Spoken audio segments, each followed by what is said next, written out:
Ito na yung hang sa logo mga higala, no? So plus na natin, no?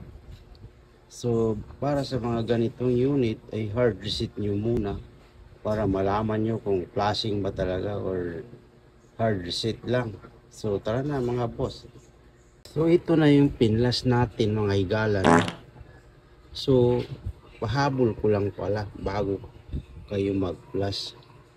Doon sa mga baguhan natin na gustong matuto mag-flash, kung sa tingin nyo ay nakahang sa logo ang tanggap nyo, so ang ganito ang gagawin nyo mga boss. Hang sa logo, no? So hard reset nyo muna yan. Pagkatapos nyo hard reset, kung sakaling magtuloy sa hard reset, makikita nyo sa format na successfully format, pero ganun pa rin, same pa rin, wala pa rin pagbabago, hang pa rin.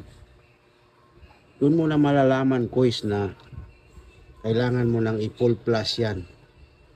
Kasi kahit anong gawin mo na hindi makuha sa format yan. So, yun lang yung tips ko sa inyo, no? Sa mga lahat ng gustong matuto mag-flash. Sa mga tanggap nyo ay nakahang sa logo. Pero doon pa lang sa pag-hard reset nyo mga boss, ay titignan nyo yung mga logs kung yung mino-format nyo ay nag-fill dun sa log nya na wag nyo nang ituloy mga boss. 100% yan mga boss na tigok yan, mamamatay lang kasi sira ang MMC nun. Sira ang MMC pag oras na nag-fill yung formatting or hard reset nya dun sa logs nya, is pag in-attempt nyo yan i-flashing ay mamamatay talaga yan.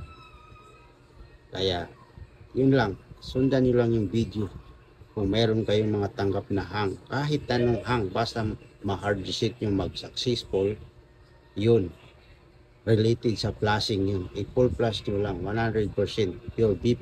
So yun lang mga boys. So ayan yung flashing ni madam, yung unit nya.